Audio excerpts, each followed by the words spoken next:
بسم اللہ الرحمن الرحیم، السلام علیکم۔ اب تو قاضی فائز عیسیٰ صاحب کے اپنے لوگ کہنے پر مجبور ہو گئے ہیں کہ قاضی صاحب بس کر دیں، بس کر دیں، بس کر دیں۔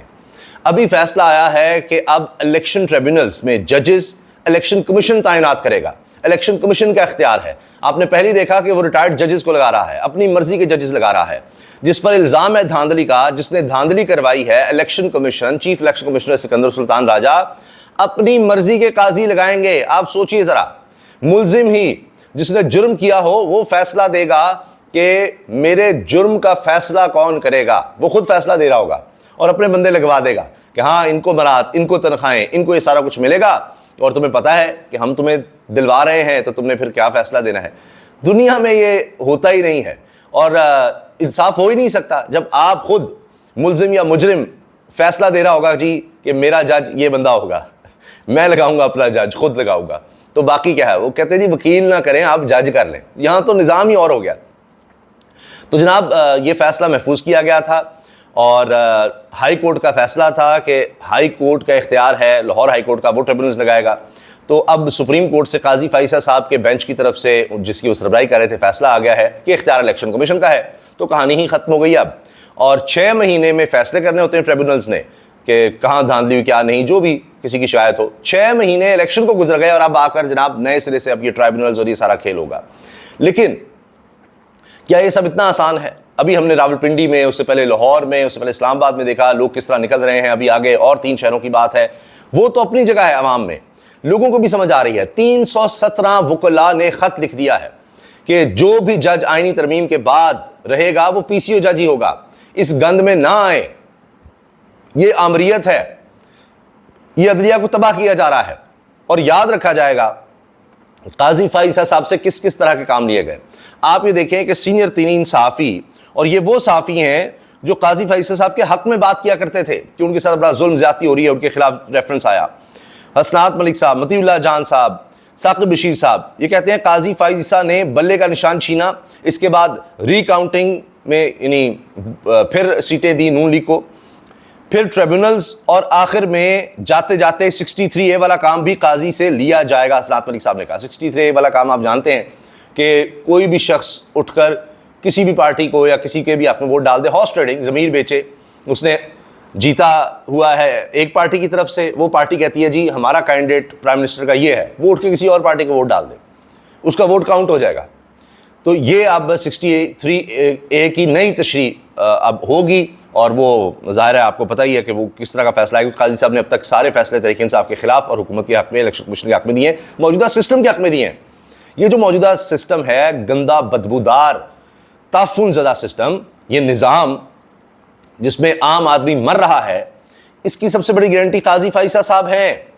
یہ تمام صحافی بات کر رہے ہیں، یہ ہے اس کی گارنٹی۔ اس لیے ان کی کنٹینیوشن ضروری ہے، نظام کو ضرورت ہے قاضی فائز کی، اس لیے آئینی عدالت لانی ہے، اس لیے اس کا سربراہ ان کو لگانا ہے، سارا نظام تباہ ہو جائے گا، آپ دیکھ لیجئے گا۔ اچھا، اب قاضی فائز صاحب جاتے جاتے اسمبلی میں 2/3 اکثریت کے لیے ووٹ بھی ڈال جائیں گے۔ مطیع اللہ جان صاحب کہہ رہے ہیں ہو سکتا ہے کہ قاضی صاحب یہ بھی کر دیں، سارے کام تو قاضی صاحب سے لیے جا رہے ہیں، لیکن اس میں ہو یہ رہا ہے کہ قاضی صاحب کے اپنے اب ان سے دور ہوتے جا رہے ہیں، دور ہو گئے ہیں، اور کہا جا رہا ہے قاضی صاحب کے پاس صرف 2 راستے بچے ہیں۔ لیکن جو سب سے بڑا سہارا تھا، جن کو بڑا پروٹوکول دیا گیا، بہت زیادہ قاضی صاحب نے سیکٹری صاحب بھیجے تھے، ان کی طرف سے سب سے بڑا جھٹکا آ گیا ہے، اور ختم نبوت کے معاملے پر اور مبارک ثانی کیس میں جو قاضی صاحب نے بار بار فیصلے دیے تھے، اس پر اب JUI ڈٹ گئی۔ وہ کہتے ہیں ایسے جج کو تو ہم کبھی سپورٹ کر ہی نہیں سکتے۔ اب جہاں مذہبی جماعت ہے، اس کا ووٹ بینک مذہبی ہے، اور وہ ایک دفعہ کیٹیگوریکلی واضح طور پر اس طرح کی سٹیٹمنٹ دے دے، اس کا سب سے ذمہ دار آدمی مولانا فضل الرحمان صاحب کے بعد عبدالغفور حیدری ہیں، تو پھر وہ اس سے پیچھے تو ہٹ نہیں سکتے۔ تو قاضی صاحب مولانا فضل الرحمان صاحب کی سپورٹ کے بغیر آگے نہیں بڑھ سکتے۔ انہوں نے بڑا پروٹوکول بھی دیکھ لیا، سارا کچھ کیا، اور اب مولانا صاحب نے پھر کہا ہے آئینی ترامیم تو اس جعلی پارلیمنٹ کے ذریعے ہونی ہی نہیں چاہیے۔ تو اگر یہ سب کچھ کیا جاتا ہے تو پھر تو مولانا صاحب بھی سڑکوں پر ہوں گے، اور ان کے پاس پھر اسٹریٹ پاور ہے۔ تحریک انصاف پہلے ہی میدان میں ہے، جماعت اسلامی بھی آ چکی ہے، تو یہ سب مل جائیں گے، مل کر سڑکوں پر ہوں گے، اور دمادم مست قلندر۔ ایک اور بڑی دلچسپ خبر ہے کہ انتظار حسین پنجوتا جو عمران خان صاحب کے وکیل ہیں، وہ بتاتے ہیں کہ جب میں عمران خان صاحب کو جا کر بتایا، میں نے پورا راولپنڈی اسلام آباد بند ہے، گلیاں بازار راستے سب بند ہیں، بڑی مشکل سے پہنچا ہوں گلیوں سے ہوتا ہوا، تو کہتے ہیں کہ انصار حسین پنجوتا عمران خان بگڑی بتاتے ہیں کہ عمران خان اتنا ہنسے کہ بہت دیر تک ہنستے رہے. کہتے تھے کہ بار بار ان کی کانپیں ٹانگ گئی ہیں, اس بار تو واقعی ان کی کانپیں ٹانگ گئی ہیں, یہ پاگل ہو گئے ہیں, انہوں نے خود ہی شہر بند کر دیا ہے. پھر عمران خان نے کیمرے میں دیکھ کر, یہ بڑا دلچسپ ہے, کیمرے میں عمران خان نے دیکھا اور کہا ہاں جی ڈر گئے ہو, کانپیں ٹانگ گئی ہیں, پورا شہر ہی بند کر دیا ہے. یہ عمران خان نے پھر یہ کہا. اور اب دیکھیے نا, لوگ کہہ رہے ہیں, قاضی صاحب کے قریبی لوگ, وکلاء, دیگر سب جو تھے جو قاضی صاحب کی سپورٹ کرتے تھے کہ قاضی صاحب جان دیو, منصور علی شاہ نوان دیو, بس کر دیں, اب بس کر دیں, اب بس کر دیں, بہت ہو گیا. لیکن ابھی تو لگتا ہے کہ اور بہت کچھ ابھی ہونا ہے, کیونکہ اب آپ یہ دیکھیے کہ اب وہ ایک اور کیس آ گیا ہے ریکاؤنٹنگ کا, اور اس ریکاؤنٹنگ میں بھی ظاہر ہے کیونکہ تحریک انصاف کی حمایت سے مجلس بات المسلمین کے حمید حسین کامیاب ہوئے تھے. یہ ہے NA-37 کرم, وہاں پر ریکاؤنٹنگ کا کیس قاضی فائز صاحب کے بینچ کے سامنے ہے, سماعت کے لیے مقرر ہے, اور جسٹس نعیم اختر افغان بھی بینچ میں شامل ہے. 3 اکتوبر کو سماعت ہوگی. 8 فروری کو PTI کی حمایت سے مجلس بات المسلمین کے حمید حسین کامیاب ہوئے تھے. اور کرم میں جو حالات ہیں اس پر ہم الگ سے بات کریں گے, لیکن یہاں اور حالات خراب کیے جا رہے ہیں کہ جی ریکاؤنٹنگ کرو, فلاں کرو, فلاں کرو, اس طرف توجہ ہے نہیں. 2 راستہ کی میں نے بات کی. سابق وزیر اعظم شاہد خاقان عباسی, جن کے بارے میں مولانا نے اب یہ کہا ہے کہ جی ہم نے جب ان کو کہا کہ نہ کریں, یہ ابھی حالات نہیں ہیں, تو انہوں نے کہا کہ جی امریکہ کا بڑا پریشر ہے. تو وہ سابق وزیر اعظم, ان کے اوپر ظاہر نون لیگ کا پریشر تھا, نون لیگ کے وزیر اعظم تھے. وہ یہ کہہ رہے ہیں کہ قاضی فیصل صاحب کے پاس 2 ہی راستے بچے ہیں.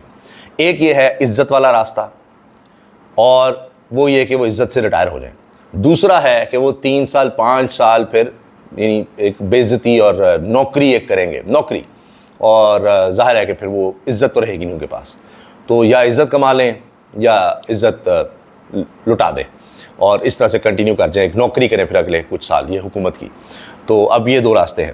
لیکن ان 2 راستوں میں بھی اب آپ دیکھیے نا کہ ایک ہی راستہ ہے کہ جی وہ عزت سے ریٹائر ہو جائیں, کیونکہ دوسرے راستے کی طرف جائیں گے تو عزت بھی نہیں ہے, اور اس راستے پر سب سے بڑی رکاوٹ اب آپ دیکھیے تحریک انصاف تو ہے ہی, عوام ہیں, وکلاء ہیں, آئینی ججز ہیں, اور پھر JUI اور مذہب کا حوالہ یہ بہت اہم ہے. JUI فے کے مرکزی سیکرٹری جنرل اور رکن قومی اسمبلی مولانا عبدالغفور حیدری نے حال ہی میں کہا ہے کہ قاضی فائز نے مبارک ثانی کیس میں جو فیصلہ دیا وہ جان بوجھ کر دیا, جو کہ قوم کے دباؤ پر واپس ہوا. آئینی ترامیم میں ہم ایسے شخص کو کیسے سپورٹ کر سکتے ہیں؟ پارلیمنٹ ہاؤس میں صحافیوں سے غیر رسمی گفتگو میں انہوں نے کہا کہ آئینی ترامیم کے حوالے سے حکومت کو اتنی جلدی تھی کہ اتحاد میں شامل جماعتوں کو بھی اعتماد میں نہیں لیا گیا. ہم نے آئینی ترامیم پر مذاکرات کی درخواست کی, بعد میں پارٹی رکن کے ساتھ ڈرافٹ شیئر کیا, مگر حلف دیا گیا تھا کہ کسی سے شیئر نہیں کرنا. مولانا عبدالغفور حیدری نے کہا کہ ہمیں قانون سازی کرنی ہے, اور آئین جو میثاق ملی کہلاتا ہے وہ اگر اتنا مخفی ہو تو کیسے دیکھا جا سکتا ہے کہ چھپا ہو. پیپلز پارٹی کے دوستوں نے کہا کہ ڈرافٹ دیکھ لیں پھر مذاکرات کرتے ہیں. حکومت اگر خود سنجیدہ نہیں یا معاملات کو سنجیدہ نہیں لیتی تو معاملات کیسے چلیں گے؟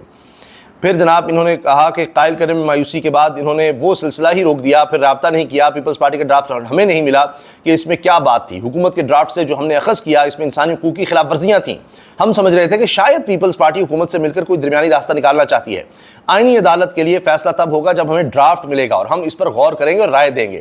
قاضی فائز عیسیٰ نے مبارک ثانی کیس میں جو فیصلہ دیا وہ دانستہ طور پر دیا, جس سے تمام مسلمانوں کی دل آزاری ہوئی اور قوم کا دباؤ بڑھا. پھر انہوں نے فیصلہ واپس لیا. ہم ایسے شخص کو کیسے سپورٹ کریں گے؟ سوال ہی پیدا نہیں ہوتا. ہم اصول کو چھوڑ کر گورنر جیسے عہدوں کے لیے اپنا موقف نہیں چھوڑ سکتے. آئینی ترامیم پر PTI کو بھی ڈرافٹ بنانے کا کہا ہے ہمیں حکومت نے الگ ڈرافٹ بتایا اور پیپلز پارٹی نے کہا کہ ہمارے پاس الگ ڈرافٹ ہے. اسٹیبلشمنٹ کی دلچسپی موجودہ ترامیم میں کتنی تھی حکومت کو اس حوالے سے پتا ہے. ادارے کو اگر متنازع بنایا جائے تو اس سے اچھا تاثر نہیں جاتا. تو یہ جناب اس وقت صورتحال ہے. دیکھتے ہیں کہ اب آگے کیا بنتا ہے. انشاءاللہ یہ 63A کے حوالے سے بھی جیسے ہی فیصلہ آتا ہے تو اس کے بارے میں انشاءاللہ آپ کو اپڈیٹ کریں گے. اللہ حافظ.